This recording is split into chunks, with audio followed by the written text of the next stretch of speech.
கலந்து கொண்டிருக்கும் அனைவருக்கும் அன்பு வணக்கம். இந்த நிகழ்ச்சியில் சிறார் இலக்கியத்துக்கும் ஒரு அமர்வு, அதுக்குமான ஒரு நேரம், இவ்வளோ பெரியவங்க வந்து உட்காந்து சிறார் இலக்கியம் பற்றி கேட்குறதுங்கிறதே வந்து ரொம்ப சந்தோஷமாகவும் ரொம்ப முக்கியமானதாகவும் இருக்குது. பொதுவாகவே நாம் வந்து பெரியவங்க குழந்தைகளோட உலகத்தை கவனிக்கிறதே இல்லை. நம்ம வளர்த்துட்டதுனாலே வந்து கண் வந்து மேலேயே பார்த்துட்ருக்கோம். கல்வியாளர் மாடசாமி சொல்லுவார் வந்து குழந்தைகளை கொஞ்சம் குனிஞ்சு பார்க்கணும், அவங்களுக்கு கீழே தரையில் உட்காரணும் அப்படிம்பாரு. அந்த உலகத்தையே கவனிக்கிறது இல்லை. இன்னொன்று, இப்போ நம்ம பெரியவங்க பேசுகிற இடத்துல குழந்தைகளை கூட்டு வர பழக்கமும் இருக்குது. இலக்கிய கூட்டங்களுக்கெல்லாம் கூட்டு வரும். ஏன்னா அவங்க புத்தகங்களை பார்க்கணும், முக்கியமானவங்களை தெரிஞ்சுக்கணும், இந்த வாசனை அவங்களுக்கு வரணுன்றக்கா. அது ஒரு வகையான அது பார்வை தான். இருந்தாலும் எனக்கு வந்து அந்த குழந்தைகளை பார்த்தா பாவமாக இருக்கும். கொஞ்ச நேரம் கவனிப்பாங்க, அப்புறம் போர் அடிச்சிடும். நம்மளுக்கு ஃப்ரெண்டு இருக்கானான்னு தேடுவான். அப்போ 2 பேர் சேர்ந்தா பண்ணுவாங்கன்னா வெளியில் ஒரு இடத்த கண்டுபிடிப்பாங்க. அங்கே போய் என்ன பண்ணுவாங்கன்னா ஒரு புதுசாக ஒரு அங்கே இருக்க பொருளை வச்சு ஒரு விளையாட்டையே கண்டுபிடிப்பாங்க. அங்கே ஒரு படைப்பு உருவாகிட்டு இருக்கோம், ஒரு சிறு விளையாட்டு. நம்ம இங்கே படைப்பை பற்றி நம்ம தனியாக பேசிகிட்டு இருப்போம். அந்த உலகத்தை கண்கொண்டு பார்க்குறதுக்கு தனியாக ஒரு சிறார் இலக்கியம்னு ஒரு பகுதி இருக்குது. அவங்கள பற்றி எழுதுறதுக்கு, அவங்கள பற்றி பேசுகிறதுக்கு ஒரு உலகம் இருக்குது. அதுக்காகவும் நம்ம நேரம் ஒதுக்க வேண்டியிருக்கு. இப்படியா நேரம் ஒதுக்கிய இந்த நிகழ்ச்சி ஒருங்கிணைப்பாளர்களுக்கு முதல்ல நன்றி தெரிவிச்சுக்கிறேன். இந்த செஷனுக்குள்ளே போகிறதுக்கு முன்னாடி ஒரு பகுதியை நான் நினைவூட்டிட்டு நான் உள்ளே போய்ட்டேன். ஒரு 3 வருஷத்துக்கு முன்னாடி கொரோனா பீரியட் டயத்தில் வந்து மதுரையில் வந்து ஒரு ஐடிகே வாலண்டியர்ஸ்க்கான கூட்டம் நடந்துச்சு. ஐடிகேன்றது இல்லம் தேடி கல்வி திட்டம்னு ஒன்று இருந்துச்சு, உங்களுக்கு தெரியும்.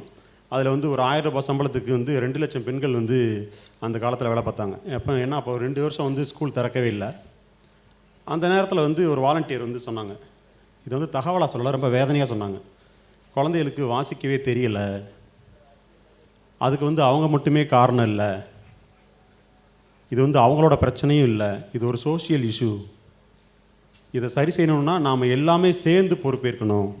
டீச்சர்ஸை குறை சொல்கிறது, பெற்றோரை குறை சொல்கிறது, எல்லாம் சேர்ந்து கவர்மெண்ட்டை குறை சொல்கிறது, சமூகத்தை குறை சொல்கிறதுன்னு இல்லாமல் இந்த 4 அமைப்புகளும் ஒன்று சேர்ந்து குழந்தைகளோட வாசிப்பை மேம்படுத்துறதுக்கான முயற்சியை செய்யணும்னு பேசினாங்க. அது ரொம்ப முக்கியமான பேச்சாக தெரிஞ்சது. அந்த ஐடிக்கான புத்தகம் தயாரிக்கிற வேலை நடந்துச்சு. அதில் வழக்கமான புத்தகமாக இல்லாமல் கொஞ்சம் எளிமைப்படுத்தின புத்தகமாக போகும்போது அதில் மொழியில் ரொம்ப சிக்கல் இருந்துச்சு. அதை கொஞ்சம் ஒர்க் பண்ணி நாங்கள் பார்த்தோம். அந்த டீமில் நானும் முத்துக்குமாரி ஒர்க் பண்ணியிருக்கோம். அப்புறமா என்ன தோணுச்சு அப்படின்னா வந்து அதை கதையாக கொடுத்தா இன்னும் பெட்டராக இருக்கும். ஏன்னா புத்தகம்னாலே வந்து பாடப்புத்தகம்னாலே படிச்சுட்டு ஒப்பிக்கணும், ஏதாவது அங்கே ஒரு ரிசல்ட் தேவைப்படுது. ஆனால் கதையில் நிர்பந்தம் கிடையாது. ஒரு பையனை கதை புத்தகத்தை முத கொடுக்கும்போது கடைசி பக்கத்தில் பார்த்துட்டு கடைசி பக்கத்தில் கொஸ்டினே இல்லை, இது நல்லா இருக்குது அப்படின்னா. ஸோ இப்போ கதை புத்தகம் வந்து நிர்பந்தம் இல்லாத சுதந்திரமான ஒரு வாசிப்பை கொடுக்குது. அதுக்காக என்ன பண்ணோம் அப்படின்னா ஒரு 11 மாவட்டத்தில் வந்து பைலட் நடந்துச்சு. கதை புத்தகங்களை கொடுத்து பார்த்து அது எப்படி சரியாக இருக்கா, அவங்களுக்கு பொருத்தமாக இருக்கான்றதுக்கு ஒரு டீம் ஒர்க் பண்ணிச்சு.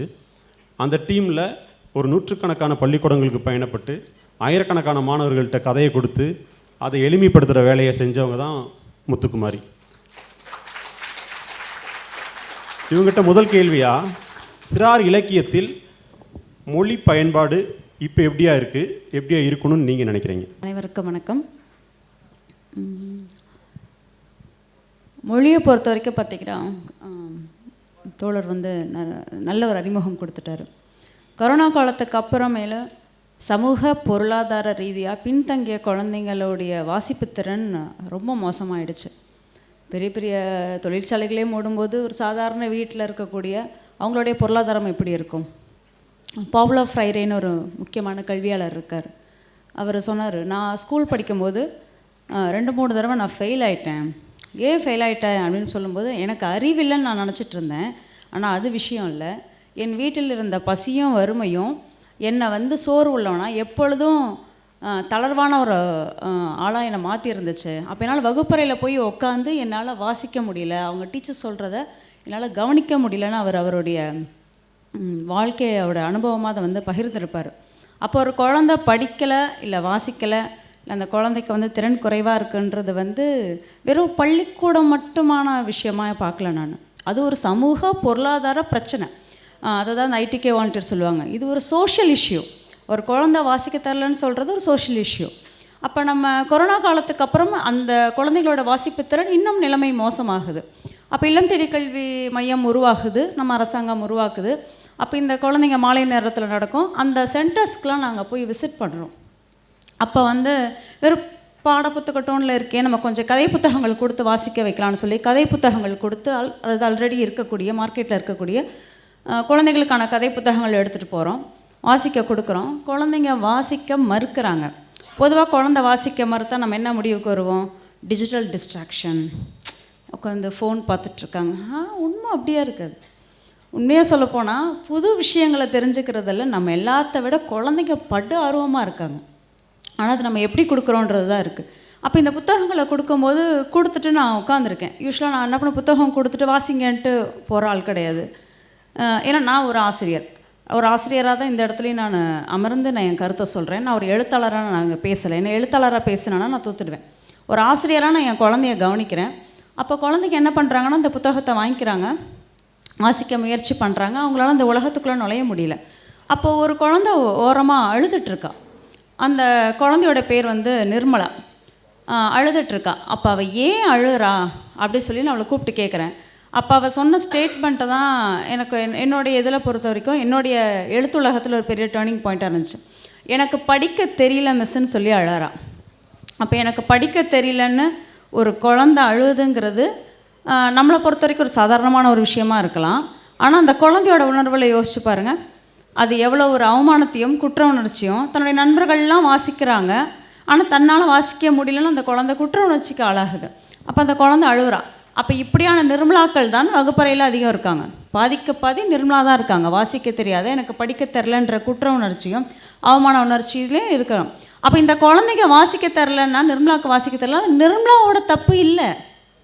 அந்த தப்பு வந்து யாரோடையதுன்னா, நான் கொடுத்தேன் பாருங்கள் புத்தகம், அந்த புத்தகத்தோடைய தப்பு. நான் தவறான புத்தகத்தை நான் அந்த குழந்தைகிட்ட கொண்டு போய் நான் கொடுத்துட்டேன். அதுக்கு அந்த குழந்தை குற்ற உணர்ச்சி அடைய ரக்ஷன் நான் அடைஞ்சிருக்கணும். அப்போ அந்த குழந்தைக்கு ஏற்ற புத்தகம் எதுன்றதை நான் கண்டுபிடிக்கணும், இல்லை நான் உருவாக்கணும், இல்லை அதை கொண்டு போய் நான் அந்த குழந்தைகிட்ட கொடுக்கணும். அப்போ தமிழ் நம்ம இன்றைக்கி இருக்கிற சிறார் இலக்கியங்களில் இருக்கக்கூடிய மொழி பற்றின கவனம் இதுக்கப்புறம் தான் எங்களுக்கு ரொம்ப கூர்மையாச்சு. 3 விதமான மொழிகளை பயன்படுத்துகிறாங்க. ஒன்று பேச்சு மொழி, வட்டார மொழி, எழுத்து மொழி.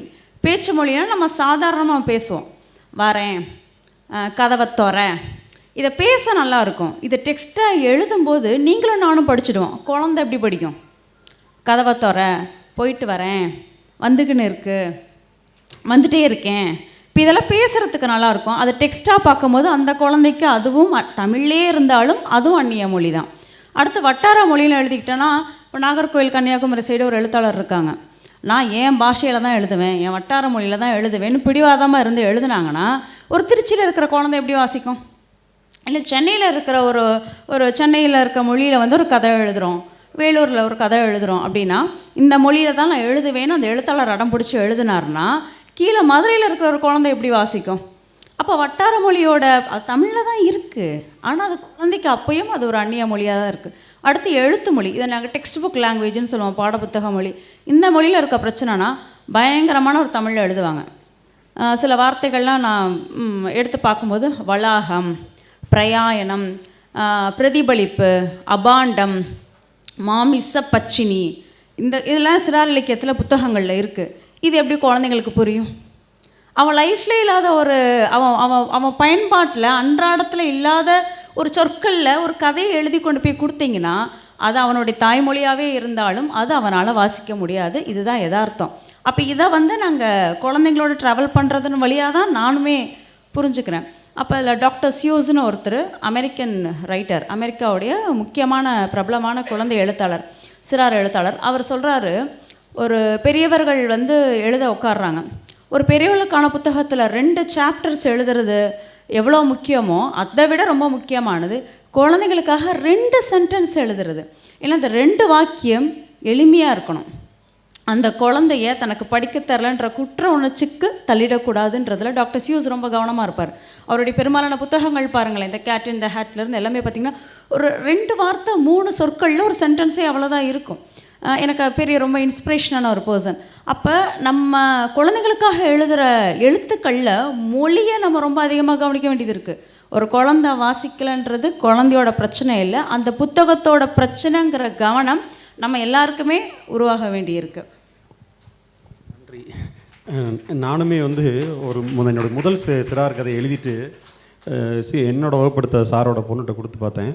அது ஒரு இடத்துல வந்து தலைமை ஆசிரியர் உரையாற்றினார்னு வந்துச்சு.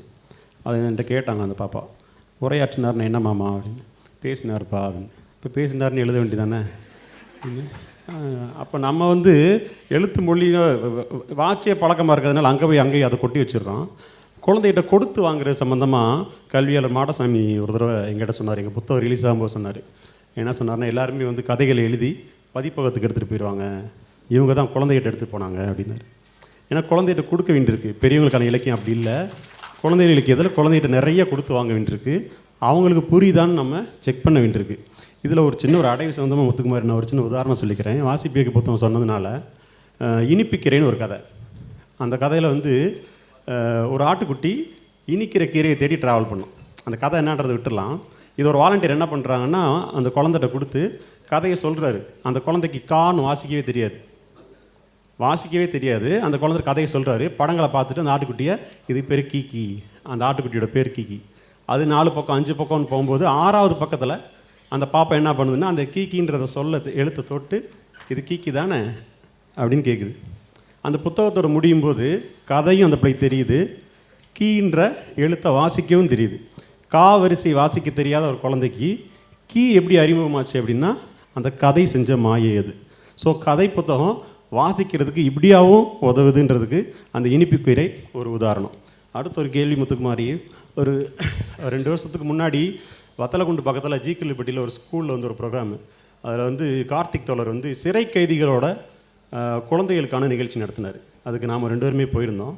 அதில் வந்து நிறைய கொண்டாட்டமான நிகழ்ச்சி நடந்துச்சு. அது முடிவில் வந்து குழந்தைகிட்ட எழுதி வாங்கணும், சில விஷயத்தை கதைகளாகவும் பாட்டாகவும் எழுதி வாங்கணும். அதில் சில ஆசைகளும் குழந்தை எழுதியிருந்தாங்க. அதில் 2 ஆசைகள் ரொம்ப முக்கியமானது. அவங்க அப்பா அம்மாவில் யாரோ ஒருத்தர் வந்து சிறைச்சாலையில் இருக்காங்க, என்னை சுற்றி சண்டையே நடக்கக்கூடாது அப்படின்னு ஒரு பாப்பா எழுதிருந்துச்சு. இன்னும் 2 பேர் எழுதியிருந்தது, என்னோடய ஆசை வேறு ஒன்றுமே இல்லை, நான் சந்தோஷமாக இருக்கணும் அப்படின்னு எழுதியிருந்தது. அந்த குழந்தைகள் வாசிக்கிறதுக்கான கதைகள்லாம் இங்கே இருக்கா சிறார் இலக்கியத்தில்? அல்லது அப்படியான குழந்தைகளோட உலகம் காட்டப்படுதா? இந்த அடித்தட்டு வர்க்க குழந்தைகள் சிறார் இலக்கியத்துக்குள்ளே எப்படியா இருக்காங்க? எப்படி குழந்தைங்களுக்காக எழுதுகிற எழுத்தில் மொழி பற்றிய, அதாவது குழந்தையோடைய வாசிக்க தகுந்த மொழி பற்றிய கவனம் தேவையோ, அதேபடி நம்ம யாருக்காக எழுதுகிறோம், இதுதான் திருப்பி நம்ம எடுக்கக்கூடிய படமாக இருந்தாலும் சரி, எழுத்தாக இருந்தாலும் சரி, எதுவாக இருந்தாலும் யாருக்காக அது எழுதப்படுது? பெரும்பாலும் இன்றைக்கி தமிழில் இருக்கக்கூடிய சிறார் இலக்கியங்கள் எல்லாமே அதில் அடித்தட்டு வர்க்க குழந்தைகளோட வாழ்க்கையை அது பிரதிபலிக்குதா, சொல்லுதா அப்படின்னு பார்த்தீங்கன்னா 2 விதமாக இதை நான் பதில் சொல்கிறேன். ஒன்று, சொல்லுதான்னு கேட்டிங்கன்னா எப்படி சொல்லுதுன்றது நம்ம அடுத்த ஒரு கேள்வி கேட்க வேண்டியது இருக்குது. உதாரணத்துக்கு ஒரு பழங்குடியின குழந்தை, ஒரு மலையில் வாழக்கூடிய ஒரு குழந்தை நகரத்துக்கு வருது. நகரத்துக்கு வந்து நகரத்தை பார்த்து தான் ஆச்சரியப்படுது.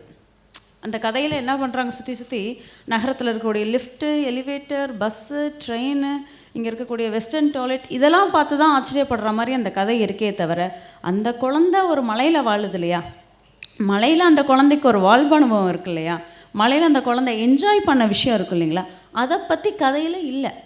அப்போ இந்த கதை யாருடைய பார்வையில் எழுதப்பட்டிருக்குன்னா, சிட்டி லைஃப்பை என்ஜாய் பண்ணுற ஒருத்தருடைய பார்வையில் எழுதப்பட்டிருக்கு. மலையில் இருந்து மலையை கொண்டாடக்கூடிய, மலையை அனுபவிக்கிற ஒரு குழந்தையோட பார்வையில் அந்த கதை சொல்லப்படலை.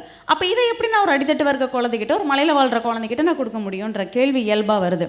இதே சமயத்தில் ஒரு 1880-81 ஹைடின்னு ஒரு சிறார் கதை வருது. பெரும்பாலும் நீங்கள் வாசிச்சிருந்துருக்கலாம். அது ஒரு மலையில் வாழக்கூடிய குழந்தை தான். அந்த குழந்தைக்கு அப்பா அம்மா இருக்காது. அது ஒரு தாத்தாவுடைய அரவணைப்பில் வாழக்கூடிய குழந்தை. அப்போ அந்த குழந்தைய வந்து அந்த மலையை தனக்கு அம்மா அப்பா இல்லை, ஓகே, ஆனால் அந்த லைஃப்பை எவ்வளோ சந்தோஷமாக கொண்டாட்டமாக தன்னுடைய ஃப்ரெண்டு பீட்டர் கூட எவ்வளோ ஜாலியாக வாழுதுன்றது அந்த கதையில் வந்து சொல்லப்பட்டிருக்கும். அந்த குழந்தைய எதிர்பாராத விதமாக நகரத்துக்கு வரும்போது நகரத்து வாழ்க்கையை அந்த குழந்தைக்கு மூச்சு திணறும். அப்போ மறுபடியும் என்ன ஆகுதுன்னா, அங்கேருந்து மலைக்கு வந்துடும். அப்போ அந்த ஹைடியை படிக்கும்போது அந்த மலையை ரசிக்கணுன்ற ஆர்வம் நம்மளுக்கே வந்துடும். அது ஆக்சுவலி ஆல்ப்ஸ் மலையை பற்றினது. அந்த ஆல்ப்ஸ் மலைக்கு நம்மளும் பயணப்பட மாட்டோமான்ற ஆர்வத்தை தூண்டிவிடும். அப்போ ஹைடி மட்டும் எனக்கு தெரில, ஹைடியோடைய வாழ்வு அனுபவமும் அவங்களுடைய இடமும் பற்றிய எங்கேயோ உட்காந்துக்கிட்டு நான் ஆல்ப்ஸ் மலையை பற்றி நான் கனவு காண்றேன். ஆனால் இங்கே நம்ம எழுதக்கூடிய சிறார் இலக்கியங்கள் இருக்கக்கூடிய நம்ம மலையை எப்படி ப்ரொஜெக்ட் பண்ணுறோம், மலையில் வாழக்கூடிய குழந்தைங்களை எப்படி ப்ரொஜெக்ட் பண்ணுறோம், அதான் நான் சொன்னேன். எழுதியிருக்காங்க, கதைகள் இருக்குது, ஆனால் யாரோடைய பார்வையில் எழுதப்பட்டிருக்குங்கிற ஆய்வு வந்து நம்ம ஆய்வு பார்வையும் ஆய்வு கண்ணோட்டத்தோடையும் நம்ம பார்க்க வேண்டியது இருக்குது. அடித்தட்டு வர்க்க குழந்தைகள்னால் எனக்கு தெரியல. நான் ஒரு அரசு பள்ளி ஆசிரியர். நான் ஏன் குழந்தைகளை பார்க்குறேன். இப்போ வாசிப்பு இயக்க பயணத்துக்காக தமிழ்நாட்டில் வெவ்வேறு பகுதிகளில் வெவ்வேறு ஊர்களில் இருக்கிற குழந்தைகளை போய் சந்திக்கிறேன். ஐஸ்கிரீம் சாப்பிடாத குழந்தை இருக்குது. நீங்களாம் நம்புவீங்களா என்னன்னு தெரில. சினிமா தியேட்டருக்கு போகாத குழந்தை இருக்குது. வருஷத்துக்கு 2 தடவை கறி சாப்பிட்ற குழந்தை இருக்குது. ஏப்ரல் மே மாதம் லீவ் விட்டால் துணிக்கடையில் போயிட்டு 3000 ரூபாய்க்கு வேலை பார்க்குற குழந்தைங்க இருக்குது. செங்கல் சூளையில் வேலை பார்க்குற குழந்தைகள் இருக்குது. குடி போதையில் அம்மா அப்பா சண்டை நடந்து அன்றாடம் எப்படி அந்த அந்த ஒரு நாள் வாழ்க்கையை சமாளிக்க முடியாத குழந்தை இருக்குது. பாட புத்தகம் எடுத்து வாசித்ததுக்காக அடி வாங்கின குழந்தை இருக்குது. அடுத்து இப்படி சொல்லிட்டே போகலாம் உதாரணங்களுக்கு. இவ்வளோ குழந்தைகள் இருக்காங்க. சமீபத்தில் விழுப்புரத்தில் வந்து நான் ஒரு தன்னார்வ அமைப்பில் நாங்கள் போய் எங்கள் குழந்தைகளை சந்தித்து பேசக்கூடிய வாய்ப்புகள் நிறையா கிடந்துச்சு. அவங்க கூட ஒர்க் பண்ணிகிட்டு இருந்தேன். அப்போ ஒரு மாணவன் சொல்கிறான், அக்கா நான் வந்து எங்கள் ஸ்கூலுக்கு நான் போகிறேன். ஸ்கூலில் வந்துட்டு அவன் வந்து ஒரு இருளர் குழந்தை. ஸ்கூலுக்கு நான் போகிறேன். அங்கே என்ன ஆகுதுன்னா திடீர்னு ஸ்கூலுக்குள்ளே பாம்பு வந்துடுது. அப்போ அவங்க சார் என்ன பண்ணுறாரு, ரொம்ப ரொம்ப சாதாரணமாக, டேய் நீ தான் பாம்பு பிடிப்பில்ல, போய் பாம்பு பிடுறான் அப்படிங்கிறார். அப்போ அந்த பையன் என்கிட்ட ஒரு கேள்வி கேட்குறான், பாம்பு பிடிக்கக்கூடாது தானே நான் ஸ்கூலுக்கு போனேன், என்ன பாம்பு பிடிக்க சொல்கிறாங்கக்கான்றான். அவனுடைய கோபத்தை, அவனுடைய ஆதங்கத்தை அவன் எழுத்தின் வழியாக அந்த ஆறுதலாக அவனுக்கு கிடைக்குதா? அவர் சொன்னது தப்புங்கிறது அந்த குழந்தைக்கு எப்படி தெரியும்? அது நான் இருக்கவும் என்கிட்ட பகிர்ந்துக்குது. அப்போ இந்த ஆறுதலையும் அந்த குழந்தைய ஸ்ட்ரென்தன் பண்ணக்கூடிய சூழலும் நம்ம கதைகளில் இருக்கான்னு கேள்வி வருது. அப்போ சார் சொன்னதான், குற்றப்பின்னணியில் இருக்கக்கூடிய குழந்தைங்க, அவங்க அப்பா அம்மா குற்றப்பின்னணியில் இருப்பாங்க. அப்போ அந்த குழந்தைகள் வந்து அவங்களுக்கான வாழ்க்கை வந்து அதில் பிரதிபலிக்குது நம்ம சிறார் இலக்கியத்தில்.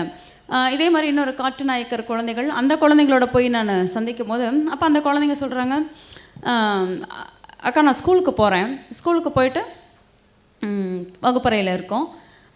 என்ன ஆகுதுன்னா அங்கே ஏதோ ஒரு பொருள் காணாமல் போயிடுது. இமிடியேட்டாக டீச்சர் என்ன பண்ணுறாங்கன்னு பார்த்தீங்கன்னா, அந்த பொருளை நீ தான் எடுத்திருப்ப, உங்கள் வேலையே தானேன்னு ஸ்டீரியோடைப்பை கொண்டு வராங்க. அப்போ அந்த குழந்தை கேட்குது, நான் திருடுனேன்னு உங்களுக்கு எப்படி தெரியும்? அப்போ அடித்தட்டு வர்க்க குழந்தைன்றது நம்ம கற்பனையே பண்ண முடியாத இந்த சூழல்லாம் வாழ முடியுமா அந்த குழந்தைங்களால்? எப்படி இதில் வாழ்ந்தாங்க அப்படின்னு நம்ம ஆச்சரியப்படுற, பரிதவிக்கிற குழந்தைகளோட வாழ்க்கையை இன்றைக்கி சிறார் இலக்கியத்தில் இல்லைங்கிறது தான் கசப்பான உண்மை. அப்போ நம்ம இந்த இடத்துல தான் என்ன பண்ண வேண்டியது இருக்குன்னா, நீளம் மாதிரியான பப்ளிகேஷன்ஸ் வந்து இந்த குழந்தைகளோட வாழ்க்கையை நம்ம ப்ரொஜெக்ட் பண்ண வேண்டியது இருக்குது. இப்போ நீங்கள் ஆலிவர் ட்விஸ்ட்லேருந்து எல்லாமே எடுத்துட்டிங்கன்னா, அந்த குழந்தைகள் எல்லாத்தையுமே எப்படி ப்ரொஜெக்ட் பண்ணுறாங்க, இந்த குழந்தைகள் எப்படி கதாநாயகர்கள் ஆகுறாங்க, இந்த அடித்தட்டு வர்க்க குழந்தைங்க அவங்க மேலே சுமத்தப்பட்ட வறுமையோ எல்லா விதமான அதிகார சுரண்டல்களையும் எப்படி எதிர்த்து போராடி வெளியே வராங்கன்னு கதைகள் இருக்குது. அப்படியான கதைகள் தமிழில் சாரி டு சே திஸ் ரொம்ப ரொம்ப ரொம்ப ரொம்ப ரொம்ப குறைவாக இருக்குது. அதுவும் சரியாக இருக்கான்ற கேள்வியும் நம்ம கேட்க வேண்டியதாக இருக்குது. நன்றி. இப்போ சிறைக்கைதிகளோட குழந்தைகள் பற்றி நான் கேள்வி எழுப்பும்போது அதில் இன்னொன்று ஆட் பண்ண விரும்புகிறேன். நான் அந்த குழந்தைகளுக்கு எதை வாசிக்க தரதுன்னும் போது என்னன்னா, இப்போ ரொம்ப சீரியஸாகவே எழுதி அதில் ஒரு திணிப்பு இருக்குது. பெரும்பாலும் அதை அட்வைஸ் பண்ணுற ஸ்டோரியா, ஏதோ நீதி சொல்கிற ஒரு கதைகளா அப்படியா கொடுத்து அங்கேயும் அவனுக்கு பாடம் நடத்தாமல் முழுக்க வந்து சந்தோஷமான கதைகளை கொடுத்து அவனை சிரிக்க வைக்கிறதுக்கான ஏற்பாடு தான் ஆரம்ப கட்டத்தில் இருக்கணும்னு நான் புரிஞ்சு வச்சுருக்கேன். இதில் ஏற்கனவே நம்ம வாசிப்பியத்தில் ஆரம்ப கட்டத்தில் சொன்னது தான், fun and easy to read, வாசிக்கவும் எளிமையாக இருக்கணும், வேடிக்கையான கதைகளாக இருக்கணும்னு ஆரம்ப கட்டத்தில் அதை சொல்லியிருந்தாங்க. அப்படியான கதைகள் இப்போ நிறைய தேவை இருக்குதுன்னு நான் புரிஞ்சுக்கிறேன். அப்புறம் முத்துக்குமாரி, நீங்கள் வந்து கடந்த வருடம் வந்து நீலம் மேகசினில் கருப்பு நிறம் குறித்து ஒரு கட்டுரை எழுதியிருந்தீங்க. குழந்தைகளுக்கான கதைகளில் கருப்பு நிறம் எப்படியா காட்டப்படுதுன்றதை அதை பற்றி கொஞ்சம் சொல்லுங்கள். நம்ம தமிழ் சிறார் இலக்கியத்தில் கருப்பு நிறம் சார்ந்த கதைகளை எடுத்து வச்சு வாசித்து பாருங்கள். எல்லா பெரும்பாலும் முன்னணி எழுத்தாளர்கள் கருப்பு நிற சம்மந்தமாக கதைகள் எழுதியிருக்காங்க. காக்கா ஏன் கருப்பாச்சு, கருப்பாக இருக்கிற குழந்தை வந்து அந்த கதைகளில் வந்து பார்த்திங்கன்னா கருப்பாக இருக்கிற குழந்தை வந்து அவமானப்படுத்தப்படும். இது ஒரு போட்டியிலையோ இதுலையோ கலந்துக்க முடியாமல் அவமானப்படுத்தப்படும். அப்போ அதுக்கு ஆறுதல் சொல்கிறதுக்கு ஒரு கேரக்டர் வரும், நீ கருப்பாக இருக்கேன்னு வருத்தப்படாத, நீ இந்த திறமையை வளர்த்துக்கிட்டேன்னா நீ என்ன ஆகிடுவேன்னா அவங்க எல்லோரும் உன்னை கொண்டாடி ஏற்றுக்குவாங்க. அப்போ எனக்கு கேள்வி என்ன வருதுன்னா, கருப்பாக இருக்கிற குழந்தை திறமையை வளர்த்துக்கிட்டா மட்டும்தான் கொண்டாடுவீங்களா? இது என்ன மாதிரியான நிர்பந்தமாக இருக்குது? அப்போ இது ஒரு வெள்ளை நிறத்தில் இருக்கிற குழந்தைக்கு அது வெறும் வெள்ளை நிறமாக இருக்கிறதே ஒரு தகுதியாக இருக்குது. ஆனால் கருப்பு நிற குழந்தைக்கு திறமையை வளர்த்து உங்கள் சமூகத்திட்ட அங்கீகாரம் வாங்கிறதுக்காக தன்னை திறமையை வளர்த்து நிரூபித்து அப்படி பண்ணாதான் நீங்கள் ஏற்றுக்குவீங்கன்னு தான் பெரும்பாலான கதைகள் இருக்குது. இல்லைன்னா விலங்குகள் வச்சு பறவைகள் வச்சு எழுதுகிற கதைகளில் தான் கருப்பாக இருக்கோன்றதுக்காக வருத்தப்படக்கூடிய மாதிரியான கதைகள் தான் இருக்குது. அப்போ நான் என்ன யோசிக்கிறேன், அதான் நான் சொன்னேன் இல்லைங்களா, யார் சைடு இருந்து இந்த கதையை நான் பார்க்குறேன்னு. அப்போ நான் ஒரு கருப்பு நிற குழந்தையாக இருந்து இந்த கதையை வாசிக்கிறேன். என்னுடைய மன உணர்வு என்னவாக இருக்கும்? ஏற்கனவே இந்த கருப்பு நிறம்ங்கிறது அசிங்கம்னோ இல்லை நீங்கள் என்னென்னமோ சொல்லிக்கோங்க, அது எல்லாமே இந்த சமூகம் திணிச்சது தானே, இந்த பெரியவர்கள் திணிச்சது தானே. அந்த குழந்தை என்ன பண்ணும்? அப்போ அந்த குழந்தை இயல்பாகவே பண்ணாத ஒரு விஷயத்துக்கு தன் சொந்த முயற்சியில் நடக்காத ஒரு விஷயத்துக்காக அவமானப்படுறதும் தாழ்வு மனப்பான்மைக்குள்ளே தள்ளுறதும் எவ்வளோ ஒரு ஒரு ஒரு பிற்போக்குத்தனமான ஒரு விஷயமாக நான் பார்க்குறேன். அப்போ இந்த குழந்தைக்கு இதை எப்படி, அதான் சொல்கிறேன், இந்த கதையை எழுதுறீங்கன்னா யாராக நின்று எழுதுறீங்கன்றது தான் பார்க்க வேண்டியது இருக்குது. இப்போ அதே நான் என்ன பண்ணேன், அப்புறம் அமெரிக்காவில் பார்த்தேன், ஆஃப்ரிக்கா அமெரிக்கன் ரைட்டர்ஸ் வந்து எப்படி எழுதுகிறாங்க, ஏன்னா அங்கேயும் இந்த பிரச்சனை கருப்பு நிறம். அப்போ அவங்க அதை எப்படி ஹேண்டில் பண்ணுறாங்கன்னு பார்க்கும்போது உண்மையுமே ரொம்ப சந்தோஷமாக இருக்குது. அங்கே இருக்கிற ஆஃப்ரோ அமெரிக்கன் ரைட்டர்ஸ் வந்து அந்த ஸ்கின்னை கொண்டாடுறாங்க, அந்த ஸ்கின் கலரை, கருப்பு நிறத்தை கொண்டாடுறாங்க.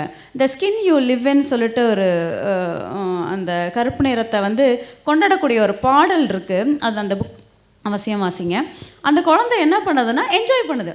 நான் சாக்லேட் கலரில் இருக்கேன், நான் வந்து வானம் கலரில் இருக்கேன்னு கருப்பு நிறம் எங்கெங்கெல்லாம் இயற்கையில் இருக்கோ அந்த கலரோடு தன்னை பொருத்திக்கிட்டு அந்த கதையை வந்து என்ன பண்ணுறாங்கன்னா அந்த கருப்பு நிறத்தை வந்து அந்த குழந்தை கொண்டாடுற மாதிரி புத்தகம் எழுதுகிறாங்க. இப்போ அந்த புத்தகத்தை படிக்கிற ஒரு குழந்தை என்ன பண்ணும்? ரொம்ப ஹாப்பியாக இருக்கும். இது என்னுடைய ஸ்கின், இது ஏன் நிறம், நான் இப்படித்தான், நான் உனக்கு எதுவும் நிரூபிக்க வேண்டிய அவசியம் இல்லைன்ற ஒரு உணர்வு வரும். ஹேர் லவ்னு சொல்லி ஒரு கதை இருக்குது. அந்த கதையும் அப்படி தான். யூஸ்வலாக கருப்பு நிற அந்த ஆஃப்ரிக்கா அமெரிக்கன்ஸ்க்கு வந்து பார்த்திங்கன்னா முடி வந்து ரொம்ப சுருட்டையாக இருக்கும், அதை மேனேஜ் பண்ணுறதே ரொம்ப கஷ்டமாக இருக்கும். அதை பாசிட்டிவாக கதைகளில் காட்டுறாங்க. அப்படியே நம்ம இங்கே வரோம். இங்கே இருக்கிற சிறார் இலக்கியங்கள் என்ன பண்ணுது? கருப்பு நிறமா திறமையை வளர்த்துக்க, என்ன கண்டிஷன்ஸ் இது? அப்போ நம்ம திருப்பி திருப்பி அதான் சொல்ல வேண்டியதாக இருக்குது. யாராக இருந்து இந்த கதையை அவங்க எழுதுகிறாங்க. அப்போ இந்த குழந்தைய நான் என் குழந்தைகிட்ட போய் நான் எப்படி கொடுக்க முடியும்? நான் தான் சொன்னேன், நான் ஒரு எழுத்தாளராக யோசிக்கல, நான் ஒரு டீச்சராக யோசிக்கும் போது என் குழந்தைகிட்ட இந்த இதுலேருந்துலாம் வெளியில் எடுத்துகிட்டு வரணும்னு நான் நினைக்கிறேன். திருப்பி திருப்பி அதில் போய் தள்ளி விடுற மாதிரி கதைகள் வந்து ரொம்ப ரொம்ப ஆபத்தானதுமே கூட. ரெண்டாவது, அமெரிக்காவில் வந்து பார்த்திங்கன்னா ஒவ்வொரு இங்கே நம்ம எப்படி தலித் மந்த் கொண்டாடுறோமோ அவங்க பிளாக் மந்த் கொண்டாடுவாங்க. அப்போ என்ன பண்ணுறாங்கன்னா இந்த கருப்பு நிற குழந்தைகள் சம்மந்தமாக ஆஃப்ரோ அமெரிக்கன் ரைட்டர்ஸ் எழுதின புத்தகங்களை பிற குழந்தைகளுக்கு கொடுத்தா அவங்கள கல்ச்சர் பண்ணுறாங்க, சிவலைஸ் பண்ணுறாங்க. இப்படி நிறத்தை வச்சு நீ ஒருத்தரை வந்து அவமானப்படுத்தக்கூடாது. அப்போ கல்ச்சர் பண்ண வேண்டியது கருப்பு நிற குழந்தைகள் இல்லை, நீங்கள் கல்ச்சர் பண்ண வேண்டியது நம்ம மனசுக்குள்ளே இருக்கு இல்லைங்களா, நிறதுவேஷத்தோடு உட்காந்துருக்கோம் பாருங்கள், நம்ம கல்ச்சர் பண்ண வேண்டியது அவங்கள தான். அப்போ அங்கே அது சரியாக நடக்குது. இங்கே இது பற்றின பேசு பொருள் கூட இன்னும் எழுந்து இன்னும் மேலே வரல, பொது சமூகம் இன்னும் விவாதிக்க கூட படலைங்கிறது தான் ரொம்ப வருத்தத்துக்குரிய விஷயமாக பார்க்குறேன். இதே கருத்தை வந்து கருப்பு நிறம் மட்டும் இல்லை, கொஞ்சம் குண்டாக இருக்க குழந்தை, குள்ளமாக இருக்க குழந்தை, மாற்றுத்திறனாளி குழந்தைகள், இதை பூரா வந்து சக மாணவர்கள் எப்படியா அதை பார்க்குறாங்க, எப்படியா பார்க்கணுன்றத வந்து கற்றுக் கொடுக்குற விஷயமா கதைகள் இருக்கணும் அப்படின்னு நான் புரிஞ்சுக்கிறேன். அடுத்து வந்து இந்த மேடைக்கான முக்கியமான ஒரு கேள்வி, ஜாதி பிரச்சனைகள் பள்ளிக்கூடங்களுக்குள்ளேயும் நடந்துட்டு இருக்கக்கூடிய இந்த காலகட்டத்தில் பள்ளிக்கூடங்களில் வந்து பாடமாகவே இல்லை, ஜாதி பற்றிய விஷயத்தை வந்து இப்படி புரிஞ்சுக்கிறதுன்றதுக்கு இன்னும் பாடங்களே உருவாகலை. ஆனால் வந்து அங்கே அதை உருவாக்குறதுக்கு அது ஒரு பெரிய போராட்டமே தேவைப்படுதுன்னு வச்சுக்கோமே. ஆனால் கதைகள் எழுதலாமே, நம்ம எழுத்தாளர்கள் தான் எழுதுகிறாங்க, அப்படியான கதைகள் உருவாகிருக்கா? அதுக்குள்ளே ஜாதி பிரச்சனைகள் எப்படியா இன்றைய தற்கால சிறார் இலக்கியத்தில் எப்படி இருக்குது? ஜாதி பத்திர பிரச்சனைகள் ரொம்ப சென்சிட்டிவானது. அது ஆட்டை கடிச்சு மாட்டை கடிச்சு கடைசியாக எங்கள் ஸ்டூடெண்ட்ஸே கடிக்குது. ஸ்கூலுக்குள்ளே வந்துடுச்சு, வகுப்புக்குள்ளே வந்துடுச்சு. எல்லாம் ஆல்ரெடி ஏற்கனவே இருந்தது தான், ஏதோ நம்ம புதுசாக இன்றைக்கி வந்த மாதிரி தான் அதாக இருக்குது. ஆல்ரெடி இருக்குது, ஆனால் இன்றைக்கி ரொம்ப வீரியமாக இருக்குன்றது தான் பிரச்சனை. ஜாதி மாணவர்களை ஜாதிக்குள்ளே சங்கத்துக்குள்ளே இழுக்கிறதுக்கான எல்லா முயற்சிகளும் எல்லாமே நடந்துகிட்ருக்கு கிரவுண்ட் லெவலில். ஏன்னா நான் ஒரு தென் மாவட்டத்தில் வேலை பார்க்குறதுனால இது அதோட சூடு வந்து பயங்கரமாக இருக்குது. அப்போ இதை ஆற்றுப்படுத்துறதுக்கு பள்ளிக்கூடத்தில் எதுவும் நடக்கலைன்றது தான் உண்மை, கசப்பான உண்மை. அட்லீஸ்ட் கதைகள்லையாச்சும் இது இருக்கா? ஏன்னா நம்ம வீடு பள்ளி இங்கே பேச முடியாத விஷயங்களில் நம்ம கதைகளில் இலக்கியங்களில் கலைகளில் பேசி தான் நம்ம கல்ச்சர் பண்ண வேண்டியது இருக்குது. அப்போ அப்படியான கதைகள் இருக்கான்னா ரொம்ப வருத்தத்துக்குரிய விஷயம். ஒன்றோ ரெண்டோ தான் இருக்குது. எகைன் அதுவும் சரியாக இருக்கான்ற ஒரு கேள்வி வருது. இப்போ ஒரு கயிறு இருக்குன்னா ஜாதி கயிறு கட்டிக்கிறாங்க அப்படின்னா அந்த ஜாதி கயிறை எடுத்துட்டோம்னா அந்த குழந்தை ஜாதி மனநிலையிலேருந்து வெளியே வந்துடும் அப்படின்னு தான் கதைகள் இருக்குது. அது எப்படி ஜாதின்றது ஒரு மனோபாவம் இல்லையா, மனநிலை இல்லையா? கயிறு வந்து அதை ரெஃப்ளெக்ட் பண்ணாது. கயிறு அறுத்துட்டு அவன் அதே ஜாதி மனோபாவத்தோடு வந்து வகுப்பறையில் உட்கார போகிறான். அதே இதோட தான் வெளியில் அந்த டிஷர்ட்ஸை போட்டுட்டு சுற்றிட்டு இருக்க போகிறான். ஜாதி டிஷர்ட்ஸை போட்டுட்டு நடக்கக்கூடிய எல்லா விதமான ஜாதி சம்மந்தமான கூடுகைகளையும் அவன் போய் சேர போகிறான். அது கல்ச்சர் கிடையாது. அப்போ நம்மக்கிட்ட ஜாதி சம்மந்தமான கதைகள், அது குழந்தைகளை வந்து சேர்க்கக்கூடிய, குழந்தைகளை யோசிக்க வைக்கக்கூடிய கதைகள் வந்து நம்மக்கிட்ட இல்லை. அது நிறைய எழுதப்படணும். அப்போ இந்த இடத்துல தான் நீலம் பதிப்பகத்தோட வேலை இருக்குது. அப்போ நீலம் பதிப்பகங்கள் என்ன பண்ணுன்னா, இதை சரியான முறையில் ரொம்ப கேர்ஃபுல்லாக தான் சொன்னாங்களே, யார் பக்கத்தில் இருந்துட்டு எழுதுகிறோன்னு இருக்குன்றீங்களா, யாருக்காக எழுதுகிறோன்னு இருக்குங்க இல்லையா, அந்த மாதிரி கதைகளை நிறைய உருவாக்க வேண்டிய தேவை வந்து அதிகமாக சிறார் இலக்கியத்தில் இருக்குது. அடுத்து வந்து முக்கியமான கேள்வி. இப்போது நீங்கள் இது வரைக்கும் பேசுனதுலேயே வந்து சிறார் இலக்கிய விமர்சனம் உள்ள இருந்துச்சு. இப்போது அதை ஒட்டி ஒரு துணை கேள்வி. ஒரு 3-4 மாதங்களுக்கு முன்னாடி வந்து முகநூலில் ஒரு சர்ச்சை உருவாச்சு. என்னென்னா வந்து தமிழில் சிறார் இலக்கியமே இல்லை அப்படின்னு யார் பதிவு போட்டோன்னு தெரில. ஆனால் இதுக்கெல்லாம் பதில் சொல்லும் பதிவுகள் நிறையா பார்த்தேன். நிறைய பேர் சேர்ந்து எப்பயுமே வந்து பெரியவருக்கான இலக்கியம் மாதிரி வந்து சிறார் இலக்கியத்துலேயுமே நிறைய அக்கப்போர்கள் இருக்கும். அங்கே சின்ன சின்ன குரூப்பெல்லாம் இருக்கும். அவங்க எல்லாத்தையும் வந்து ஒன்று சேர்ந்து அதுக்கு பதில் சொல்லும் வேலைகள் வந்து தொடர்ச்சி நடந்துச்சு. அதை ஒட்டி வந்து அதுக்குள்ளே நாமளுமே இருந்தோம்னு வச்சுக்கோமே, அதுக்கு பதில் சொல்கிற இடத்துலையா கேட்குற இடத்துலான்னு இல்லை. 2 கூடாலன்னா நான் என்ன எதை முக்கியமாக கவனித்தேன் அப்படின்னா, இது எல்லாத்தையும் ஒன்று சேர்த்துருக்கு. அந்த விமர்சனம் உண்மையா அப்படின்றத விட எல்லாத்தையும் பதில் சொல்கிறதுக்காகவே ஒன்று சேர்த்துருக்கு. அப்படி இல்லைன்னு சொல்கிற தலைகீழாக புரட்டி பார்க்குற விஷயம் ஒரு கவனம் பெறுது. ஒரு 1992க்கு அப்புறமா சிறார் இலக்கியத்தோட பெரிய வீழ்ச்சி இருக்குது. அளவலியப்பா காலத்துக்கு அப்புறம் அப்படி இருந்த சங்கமே இல்லாமல் போயிடுச்சு. ஒரு 15 வருஷமாக வந்து படைப்பு உருவாக்கமே ரொம்ப கம்மியாக இருந்துச்சு. அதுக்கப்புறமா ஒரு மீள் உருவாக்கம் நடந்துகிட்ருக்கு. இப்படியான சூழலில் இன்றைக்கி ஒரு கடந்த 10 வருஷத்தில் ஒரு 50-100 பேர் புதுசாக எழுத வந்திருக்காங்க. இந்த காலத்தில் விமர்சனம் தேவையா? அது எப்படியான விமர்சனங்கள் தேவை? அதை பற்றி உங்கள் கருத்து சொல்லுங்கள். நிச்சயமாக விமர்சனம் தேவை. அதுக்கு முதல்ல வாசிக்கணும்.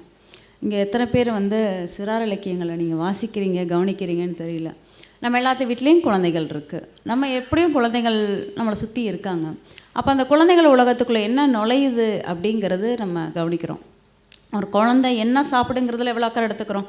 அதை நம்ம ஃபஸ்ட்டு டேஸ்ட் பண்ணி பார்க்குறோம்.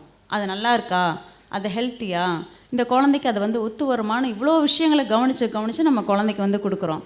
அப்போ அந்த குழந்தையோட உலகத்துக்குள்ளே நுழையிற அது ஒரு சினிமாவாக இருக்கட்டும், இல்லை கதைகளாக இருக்கட்டும், புத்தகங்களாக இருக்கட்டும், அது சரியாக இருக்கான்னு முதல்ல பெரியவங்க நம்ம வாசிக்கணும். நம்ம வாசித்தா மட்டும்தான் இது சரியாக இருக்கா இல்லையான்றது மட்டும் அந்த புரிதல் நம்மளுக்கு ஃபஸ்ட்டு வேணும். பெரியவர்கள் வாசிக்க ஆரம்பித்தாதான் முதல்ல அதை வந்து ஆய்வுக்கு உட்படுத்துவோம். அதை விமர்சன பார்வையில் பார்ப்போம், இது சரியாக இருக்கான்னு. ஆனால் இங்கே நம்ம என்ன பண்ணுறோன்னா, குழந்தைகளுக்காக எழுதுகிற புத்தகங்களா ஒரு அப்படியே போகிறது, அப்படியே கையில் பட்டது தெரிஞ்சது முகநூலில் பார்க்குறதுன்னு கொண்டு போய் கொடுத்துட்றோம். அது சரியாக இருக்கா, அது விமர்சனம், அப்படியான விமர்சனங்களே இங்கே என்ன வரலை. சிறார் இலக்கியத்துக்கு நிச்சயம் அவசியம் விமர்சனம் வரணும். ஏன்னா இப்போ தான் அது மேல் எழுந்துட்டு வருது. மேல் எழுந்துட்டு வரும்போதே அதனுடைய பாதையை சரியாக போடலைன்னா அது எங்கெங்கேயோ போய் என்னென்னமோ பண்ணிடும். இப்போ இந்த கருப்பு நிறத்தை வச்சு எப்படி எழுதுகிறோமோ அதே மாதிரி கருத்து சொல்கிறோன்ற பேரில் வந்து புரிதலே இல்லாத கதைகளாக குழந்தைகள்கிட்ட கொண்டு போய் கொடுப்போம். அங்கே டேமேஜஸ் ஆல்ரெடி நடந்துடும். அந்த குழந்தை ஒரு 10 வருஷம் கழித்து 20 வருஷம் கழித்து வளர்ந்து வரும்போது அந்த டேமேஜஸ் எப்படி சரி பண்ணுவீங்க? அப்போ அதுக்கு தனியாக ஒரு புத்தகம் நம்ம எழுதிட்டு இருப்போமா? அப்போ சிறார் இலக்கியம் அதிகமாக வாசிக்கப்படணும். அதிகமாக விமர்சனத்துக்கு உட்படுத்தினா மட்டும்தான் இது சரி வரும், இந்த பிரச்சனை வந்து தீரும். அப்போ அது விமர்சனம் வந்து நிறைய கூடுகைகள் இப்போ இவ்வளோ பேர் சொல்ல வந்து பார்த்திங்கன்னா சிறார் இலக்கியத்துக்குன்னு ஒரு அமர்வு கொடுக்குறோம். ஆனால் பல அமைப்புகளில் பல இடங்களில் சிறார் இலக்கியம் பற்றி யாருமே உட்காந்து பேசுகிறது. அப்போ குழந்தைகளை பற்றி நம்மளுக்கு எந்த விதமான அக்கறையும் இல்லையா? நம்மளுடைய அக்கறையின்மையை, சமூகமாக ஒரு அக்கறையின்மையை அது வந்து இது காட்டுதோடு கூட எனக்கு சில நேரத்தில் வந்து தோணுது. எழுத்தாளர்கள் வந்து இப்போ பாடப்புத்தகங்களை வந்து கவனிக்கிறதே இல்லை. ஏன்னா மொழி வளர்ச்சின்றதே அங்கே தான் இருக்குது. இது முக்கியமாக தமிழ் பாடப்புத்தகத்தையாவது கவனிப்பாங்களான்னு கேட்டால் இல்லை. ஒரு சிலர் மட்டுமே அந்த உருவாக்கத்தில் ஈடுபடுறாங்க. ஆனால் இப்போ எண்ணிக்கையோடு ஒப்பிட்டு பார்க்கும்போது 98% பேர் வந்து பாடப்புத்தகத்தை பார்க்குறதே இல்லை. ஆனால் சிறார் எழுத்தாளர்கள் பார்க்கணும்ல. ஏன்னா அவன் 1ஆம் வகுப்புலேருந்து 3ஆம் வகுப்பு வரைக்கும் இன்றைக்கி ஒரு திட்டம் இருக்குது. அதுக்குள்ளே ஒரு மொழி பயன்பாடு இருக்குது. அதில் என்ன மாதிரியான சொற்கள் பயன்படுத்துகிறான், எந்த வார்த்தை வரைக்கும் படிக்கிறான், எந்த விகுதி சொல் வரைக்கும் வாசிக்கிறான் அப்படிங்கிறதுல ஒரு கணக்கு இருக்குது. ஆனால் நாம் 1 to 3 குழந்தைகளுக்கான கதையை நம்ம படக்கதையை உருவாக்கும் போது எந்த வார்த்தையை பயன்படுத்தணும், எதை பயன்படுத்தக்கூடாதுன்ற ஒரு பார்வை நமக்கு உருவாகணும். அப்படியான பார்வை வந்து சிறார் எழுத்தாளர்கள்ட்ட இல்லை, பெரும்பகுதி இல்லை அப்படிங்கிறது ஒரு கருத்து. அடுத்து வந்து இப்போ புத்தக உருவாக்கத்தில் சிறார் இலக்கியத்தில் வயது வாரியாக பிரிக்கிறது அல்லது வாசிப்பு நிலை வாரியாக பிரிக்கிறது. இப்படியா ரெண்டு கேட்டகரி நம்ம பார்க்கலாம். ஆனால் தமிழில் வாசிப்பு நிலை வாரியாக புத்தகங்கள் இது வரைக்கும் எந்த பதிப்பும் தயாரித்ததே இல்லை. ஆனால் பிரதம் மாதிரியான ஸ்டோரி வியூவர்ஸ் மாதிரியான இந்திய பதிப்பகங்கள் வந்து அப்படியா ரீடிங் லெவல் வைஸாக புத்தகங்கள் உருவாக்குறாங்க. ஆனால் இங்கே குறிப்பிட்ட புத்தகங்கள் எடுத்து பார்த்தா அது ஒரு விருது பெற்ற புத்தகமாக இருக்கும், ஒரு 10-15 காப்பி பிரிண்ட் போட்டிருப்பாங்க. ஆனால் அது எந்த வயது குழந்தைக்கானதுன்றது கூட குறிப்பு இருக்காது. ஸோ இந்த வயது வாரியான புத்தகம், வாசிப்பு நிலை வாரியான புத்தகம், இப்படி பிரிக்கிறது சரியா? உங்கள் பார்வை என்ன? நான் முன்னாடியே சொன்னது தான், ஒரு குழந்தைக்கு வந்து எது டைஜஸ்ட் பண்ண முடியுமோ, எது ஜீரணப்படுத்துவோமோ அந்த உணவு தான் கொடுக்குறோம். ஒரு குழந்தை வந்து எனக்கு வாசிக்க முடியலன்னு குற்ற உணர்ச்சி காணானுச்சுன்னா அந்த புத்தகத்தை நிச்சயமாக அந்த குழந்தைகிட்ட நான் கொடுக்க மாட்டேன். அந்த குழந்தையோட வாசிப்பு என்ன, அந்த குழந்தை எதை தேடுது. இப்போ ஒரு குழந்தை இருக்குது, அதுக்கு டைனோசர் ரொம்ப பிடிக்குதுன்னா டைனோசர் சம்மந்தமான புத்தகங்களை கொடுக்கணும். அந்த குழந்தை வாசிப்புடைய அளவு என்ன, திறன் என்னன்றதை பார்த்துட்டு அந்த குழந்தைகிட்ட புத்தகம் கொடுக்கறது தான் சரி. இல்லாட்டினா தனக்கு படிக்க தெரில போல இருக்குது அப்படின்ற குற்ற உணர்ச்சிக்கும் வேதனைக்கும் அது உள்ளாரையே ஒரு மரணம் நடக்கும். ஒரு சத்தமே கேட்காத ஒரு மரணம் அதுக்குள்ளார நடந்து முடிஞ்சிருக்கும்.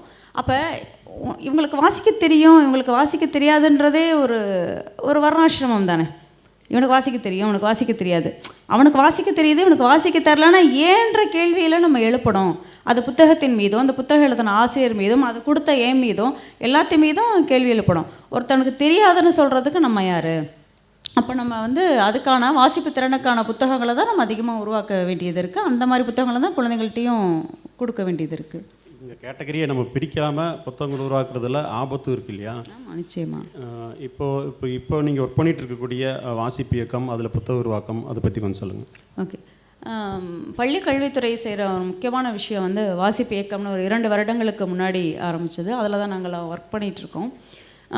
இங்கே நாங்கள் பண்ண ஒரு விஷயம் என்னென்னு பார்த்தீங்கன்னா, கதைகள், வாசிப்பு இயக்கத்துக்குன்னு கதைகள் எடுத்தோம். இப்போ நான் சொன்ன மாதிரி தான், எந்த ஒரு குழந்தையும் தனக்கு வாசிக்க தெரியலன்னு அந்த புத்தகத்தை கீழே வைக்கக்கூடாது. இதுதான் எங்களுக்குள்ள நாங்கள் ஏற்படுத்திக்கிட்ட சவால். அப்போ எந்த குழந்தை, அந்த குழந்தை வந்து ஒரு வாசிக்கவே தெரியாத குழந்தை, படிக்கவே தெரியாது, எழுத்தே தெரியாத குழந்தை கூட அந்த புத்தகத்தை எடுக்கணும். அப்போ அதுக்கான புத்தகங்களை உருவாக்கணுங்கிறது எங்களுக்கான ஒரு சவாலாக நாங்கள் வச்சுக்கிட்டோம். இதுவரை 175 புத்தகங்கள் அரசு சார்பில் வந்திருக்கு.